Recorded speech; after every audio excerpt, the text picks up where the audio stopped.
last story for today comes from Ars Technica, and the title here is "Code Found Online Exploits Logo Fail to Install Bootkitty Linux Backdoor." Again, when it's that cute, I'm like, maybe I want Bootkitty. That doesn't sound bad. It does sound adorable and cute and snuggly. I mean, if they called it like boot gonorrhea, then I'd be like, no, I don't want that. We really need to have a hard conversation with the industry about how they're naming these things. We really do. We really do. Maybe that's the way we can improve the industry here is by changing the namings. So all new threat actor related items must be named after a really unpleasant medical condition.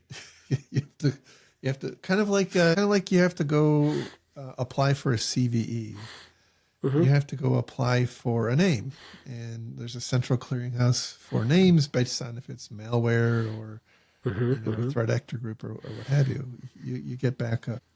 Certainly like you could have like, the same kind of thing for those of you who don't know, like the Fancy Bear or Fozzie Bear, those both indicate the country of the actor, but also their motivation. Right. So, but you could very easily think that you could apply an adjective to the medical disorder. So like, seeping syphilis or something like that, Oozing eyeball or no, not eyeball, but like hemorrhaging hemorrhoid. I mean, there's plenty of very unpleasant things we could come up with. Absolutely. I like it. Look, I think I've got a new cause in life. So I on this one, I have to back up a little bit because this started out life. There's been a bunch of news in this space over the past 10 days or so. So a couple of days ago, there was a news article also on Ars Technica that posted an alarming story about how there was now an unfixable EFI attack launched through Linux. So basically, allegation or the assertion was that some researchers had found an implant that could be passed through Linux into the firmware, and once it's in the firmware, there's no fix. But then that was later kind of backtracked, and they said no, that's not actually the case. It's actually a bootkit, which would, by the way, be stopped by secure boot. So it only works on systems that don't have secure boot. And by the way, it's not super sophisticated. And it's kind of crappy, and like it's it's not as good as we thought it was when we kind of like this show. Kind of like the show, yeah. But we're getting better. I mean, but we're getting better. Working on it. So what has now evolved is that somebody has identified some code that actually exploits the logo fail vulnerability, which I think came out a year and a half ago. Again, time is very weird for me at the moment, but in the recent past, there was a well-known hardware vulnerability where the image parsers in firmware, motherboard firmware of computers, not all motherboards, right? But some had a vulnerability. And so if you uploaded a specially crafted image, you could inject shellcode that then the parser in the firmware would run. And so what has happened, or what this story is talking about, is that the firmware from this bootkit, which we just talked about, isn't actually persistent and doesn't work with secure boot because it's not properly signed. It is signed, by the way.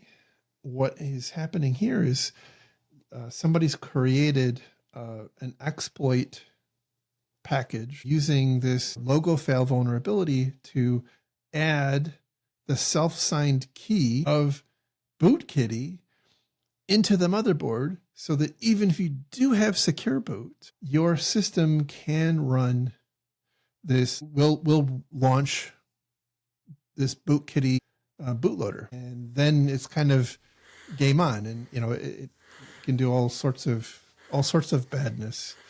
So that's how the bad guys get their claws in you. Yes, good. I feel like I need to wake up the kitten.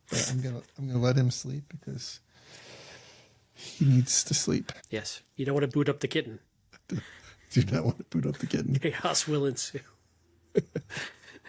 So they get around the signing problem by injecting their own key, basically. Correct. And then it looks like a valid sign, whatever. Yeah, and then it's off to the races. So I think Yeah. that, again, it's an interesting use of chained attacks. A lot of motherboard manufacturers that have vulnerable firmware have provided fixes. There are Because a class. everybody rushes out to patch their BIOS and but it does. UEFI. That's a good point. Like Firmware. when we talk about patch management, like we do a crappy enough job of patching our operating systems and our application. Well, actually, we don't patch our applications, do we? That was a silly Occasionally. I mean, randomly by accident we might. It was a silly statement. But I think what is certainly the case is, now I think there's been some awareness from things like Meltdown Inspector that, hey, like firmware or hardware attacks are a thing, and a lot of those were fixed by hardware patches or firmware patches. So I think it's not unprecedented in the industry, but I don't think like there is a patch management process in most organizations around firmware, and I think there probably ought to be. And it's also, by the way, a good reminder that running old, out of date stuff can be a problem, even if it still supports the latest operating system. If you don't have, if you can't patch the firmware, you can be exposed. Now, like this is still, I think I would characterize this in the land of the obscure and probably not something that the average organization is going to have to wrestle with. But it's, I think, a good indicator that it could quickly become a big problem. And I would say places where you have untrusted workloads, untrusted users running workloads, let's say cloud providers or other hosting providers, where kind of in the normal course of business, you could have adversaries on a system. Realistically, in order to exploit this on a bird IT, something has to have gone horribly wrong, right? Right. If somebody's able to exploit this on your Linux server running inside your data center, like you've got big problems already. And like, yeah, it's going to be exacerbated because now you're going to have this key sticking around in your firmware. But like, I think the bigger issue is, again, where you have unknown actors operating as administrators on systems.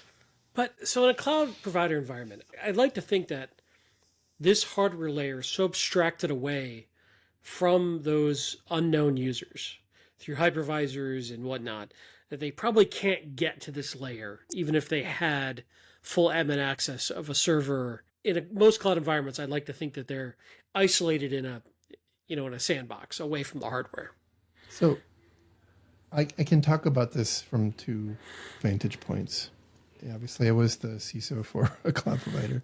And so certainly from the perspective of multi-tenant virtualized environments, so, your Kubernetes environments and your VMware and Docker, not Docker, but QEMU and other virtualized environments, the hypervisor and the underlying operating system is not accessible to the tenants. And by the way, like if that were the case, that would be a huge problem because they could potentially cross-contaminate. And anyway, that would be a big problem. But most cloud providers also provide bare metal servers. Well, see, there's your problem. Yeah. Who made that decision? So, and then I can talk about it also from the perspective of a customer. So I run, as we've talked about till you're probably bleeding out the ears, I run the infosec.exchange Mastodon server, and it's a big server. It has performance requirements that put it outside of what I can do reasonably in a virtual environment. So I actually rent bare metal hardware from a a provider because I just have to. It's more cost effective and I get the performance I need out of it. So, like there's reasonable explanations on why that is.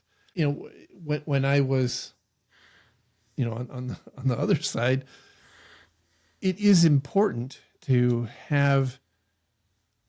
purchase systems where the manufacturer provides you with the ability to completely reflash everything.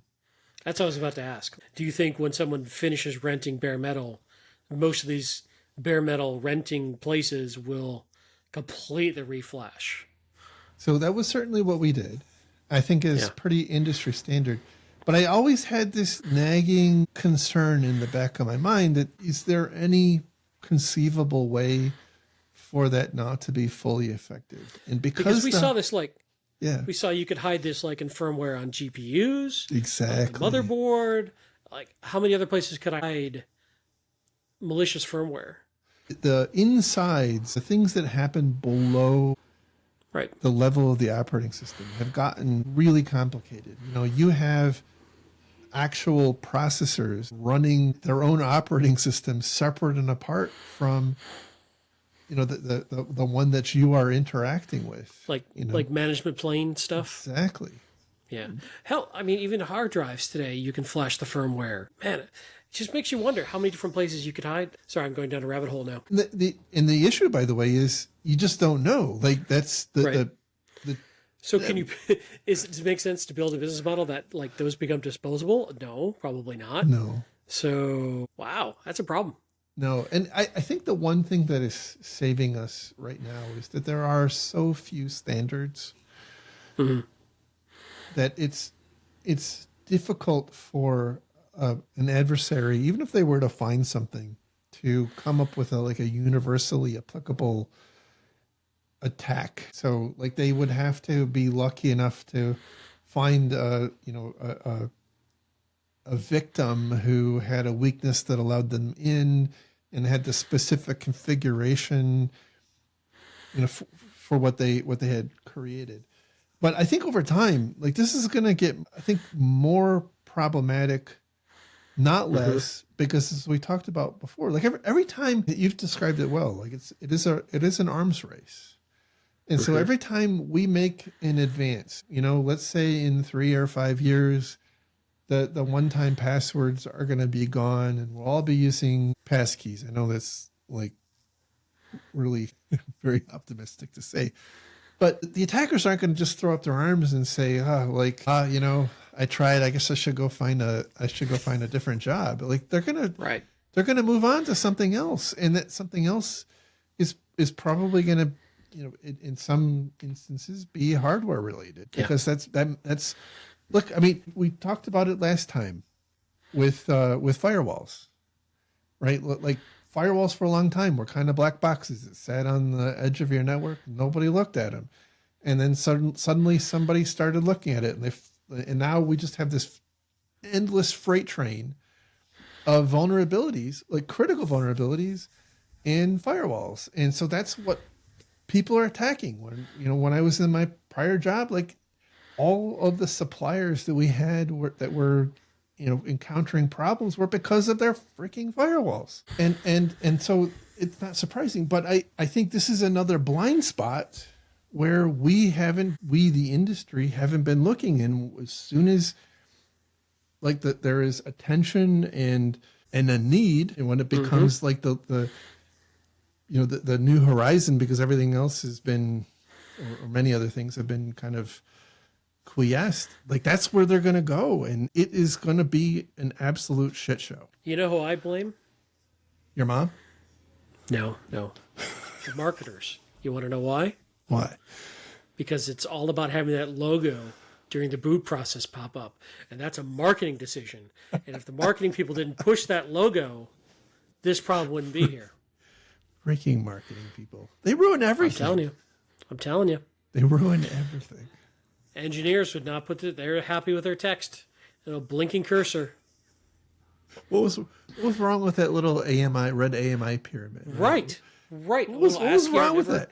What was wrong with that? Never hurt anybody. Now you get a picture in there and people are dying.